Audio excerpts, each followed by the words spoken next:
तर आता आम्ही आलोय झाडाखाली, जेवण वगैरे केलं ना. आता चालली आमची कलिंगडची पार्टी. आज हे घरी आहेत कारण आम्ही सगळे आजार आहे, त्यामुळे कामाला गेलं नाही. तर इंजेक्शन वगैरे घेतलं, दवाखान्यातून आलोय. आता खिचडी वगैरे खाल्लं आणि आता इथे खात नीट का बरं का, जेणेकरून खायला येईल. मला कसं दिलंय सांगा, आता ह्याच्यात तोंड बुडवून खायचं का, आणि स्वतःच्या पुढे बघा कसं आहे, किती कपटा माणूस आहे.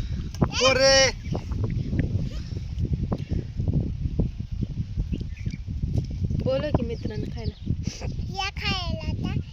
अगं मुंग्या लागतेल्या, ह्याच्यावर नको टाकू.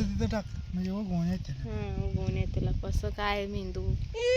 मला पण चांगलं काढून दे की. आता ह्याच्यात जे खरंच लहानपणी दाखवायची की नाही, असं असं खायचं, तोंड पाक इकडून इकडून सगळं भरायचं, असं दिलंय मला खायला. छान असं दिलंच नाही, स्वतःने छान तुकडे केले. छान लागते का सांगते. गोड आहे, गोड आहे ना, खरंच गोड आहे. कापासारखं लागते पण गोड पण लागते, छान आहे. तिकडे हातरून टाकलं पण तिकडे थोडंसं ऊन आलं म्हणून डबल. आणि आता हे रोज घरी राहायला सोकावलं तर या कामावर जावं वाटत नाही. कसं व्हायचं, पळेल हप्ता आल्यानंतर ना. चट पळतोय कामावर.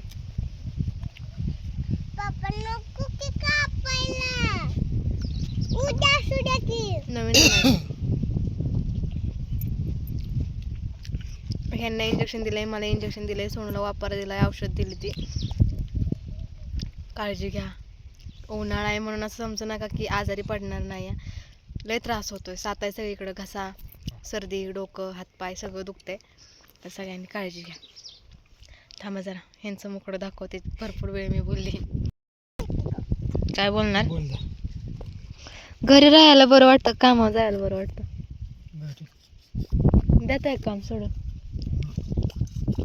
तुम्हाला एक यूट्यूब चॅनल खोलून देते. हा,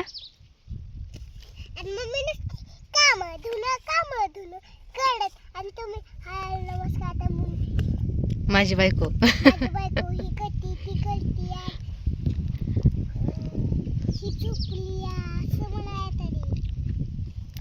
सोडत आहे का काम. आणि यूट्यूब चॅनल चालवा. चाल का.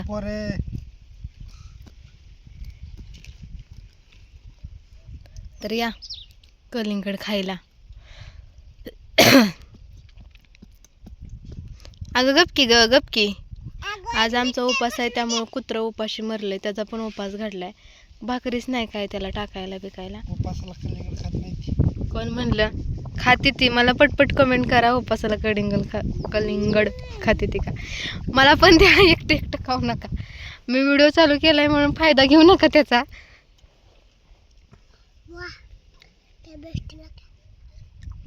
डॉक्टरने सांगितले थंड, आंबट, तिखट खाऊ नका, तेलकट ना, थंडच खाऊ नका. तरी पण तुम्ही लोक खाताय ना, आणि तुम्ही खाताय तर मला आवड. तुला पण सांगितले डॉक्टर. कान गोळा करून. ह्या वेळेस माझं इंजेक्शन अजिबात दुखलं नाही. काय माहिती तिने दिलं का नाही. मला म्हणली तिकडे तोंड कर, तिकडे तोंड कर. मग तिने बॉटलीत भरलेलं का हो, तुम्ही होता बाहेर. ह्यांना दिलं होतं, मी बघितलेलं, औषध भरलेलं त्यांचं.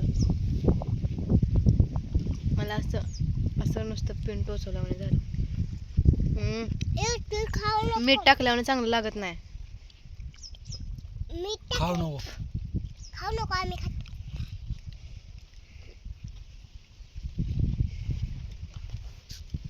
तुम्हाला तेवढंच पाहिजे. मीठच खाते नुसती ती. आधी सर्दी झाली. मम्मीला दिलं का म्हणलं, आपण खायचं असेल तर इकडे मग बास म्हण.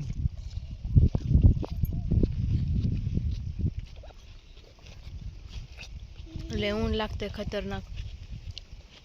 कलिंगड वगैरे खाल्लं आणि आता झोपणार आहे. पण सोनू काय झोपा येईना.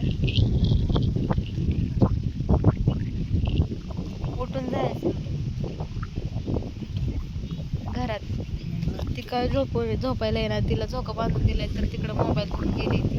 आणि माझ्या फोनमध्ये तर काय रिचार्ज नाही आहे तुम्हाला सांगितलं. थोडा वेळ पडतो आणि मग कामात आहेत, भांडी घासायचे, कपडे धुवायचे, घरातला पसारा, बरंचसं काय काय काय आहे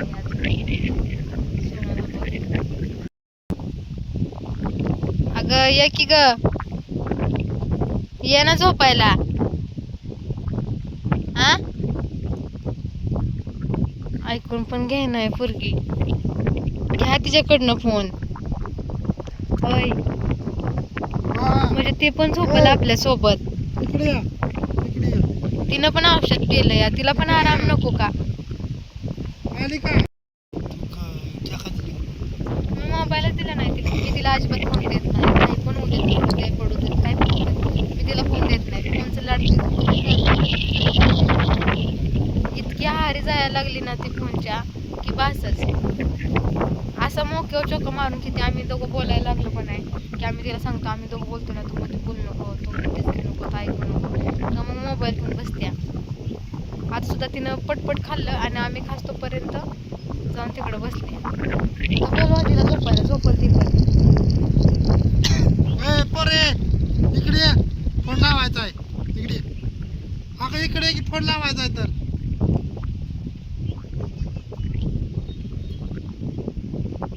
मार खाणार तू. त्यांनी बोलवत आले नाही तर मी बोलवले घेते. आली का पटकन? पडतीच नाही आहे इकडं.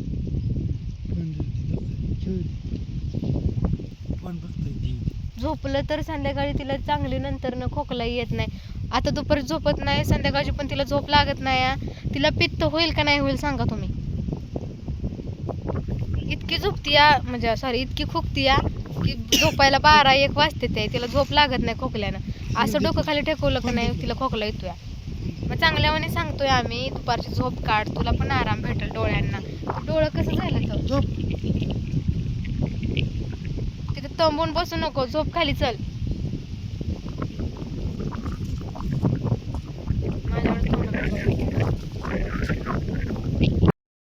ह्यात रडायचं काय आहे आता?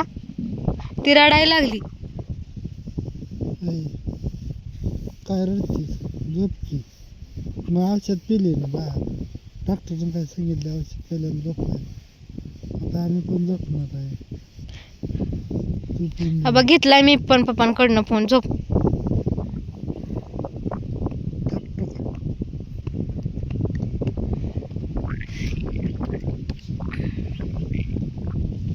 आपण म्हणतो घर पाहिजे घर पाहिजे, पण जे सुख ह्या झाडांच्या सावलीत आहे ते सुख घरात आहे का?